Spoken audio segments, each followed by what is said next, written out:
ஒவ்வொரு பொருள் சேவகரும் எப்படி இருப்பான்னா போட்டி போட்டு அடிப்பான்.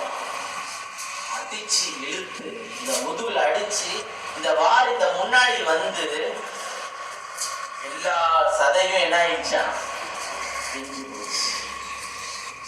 தோல் பிஞ்சு சதை பிஞ்சு அப்படியே ரத்தம்.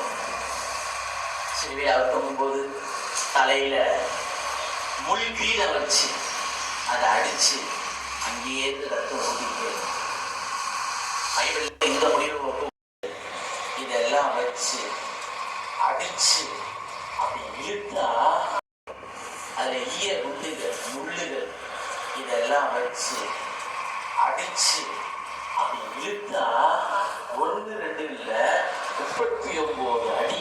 இப்ப நம்ம 22:6 நம்ம படிச்சிருக்கோம்.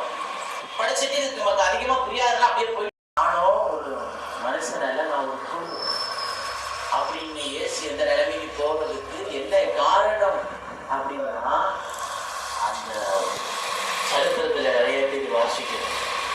சரித்திர வரலாற்று ஆசிரியர் ஜோசிபஸ் எல்லாம் பைபிளில் இல்லாத நிறைய வரலாற்றுக்குரிய காரியங்கள் எல்லாம் ஹிஸ்டாரிக்கல் காரணங்கள் எல்லாம் 4 அடி அடிச்சாலே போதுமா ஒரு மனுஷன் செத்துருவானா, இல்லைன்னா மென்டல் ஆயிடுவானா, இதுக்கப்புறம் ஒண்ணுமே அப்படின்னு சொன்னாங்க.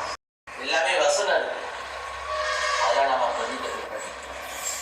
தலையில அடிக்கிறார், கண்ணத்துல அரைகிறாங்க, இயேசு மேல எச்சி துப்புறாங்க. உன்னை அடிச்சது யாரு, உன்னை காய் துப்புறது யாருன்னு சொல்லு அப்படி கண்ணை முடிட்டு உங்களுக்கு நீ கடவுளா கடவுள் சொன்ன இப்ப இப்படி ஆயிட்ட அப்படின்னு சொல்லி தூசணமான வார்த்தைகளை பேசுறாங்க. ஒரு நியாய விசாரியில முதுகுல பெரிய வார் எடுத்து சாதாரணமா ஒரு அடி பெல்ட்ல அடிச்சாலே பிள்ளைங்க அழுதுட்டு அதுக்கப்புறமா பிள்ளைங்க சரண்டர் ஆகிருக்காரு. ஏன்னா அடிக்கணும் இன்னும் நான் கீழ்படுத்தேன் அப்படின்னு சொல்லி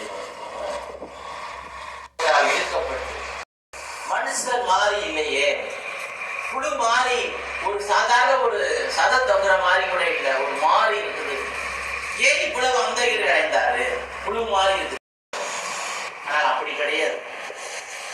ஏன் இப்படி அந்த கேடு அடைந்த சூழ்நிலை இயேசுவுக்கு காணப்பட்டது அப்படின்னு சொன்னா கரெக்டா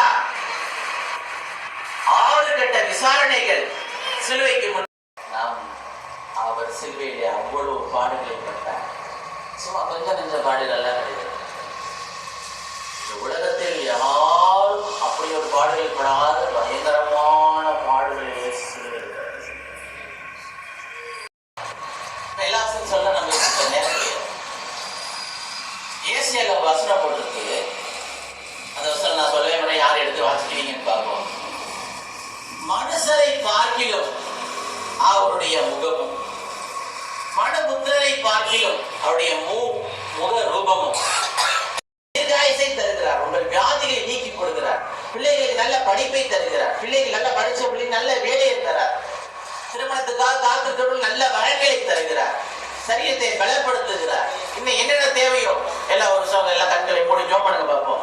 இயேசுக்கு வந்திருக்கிறார். அவருடைய பிரசனம் இங்கே இருக்கிறது. அவர் உங்களுடைய ஜெபத்தை கேட்கிறார். உங்களுக்கு பதில் செய்ய போகிறார்.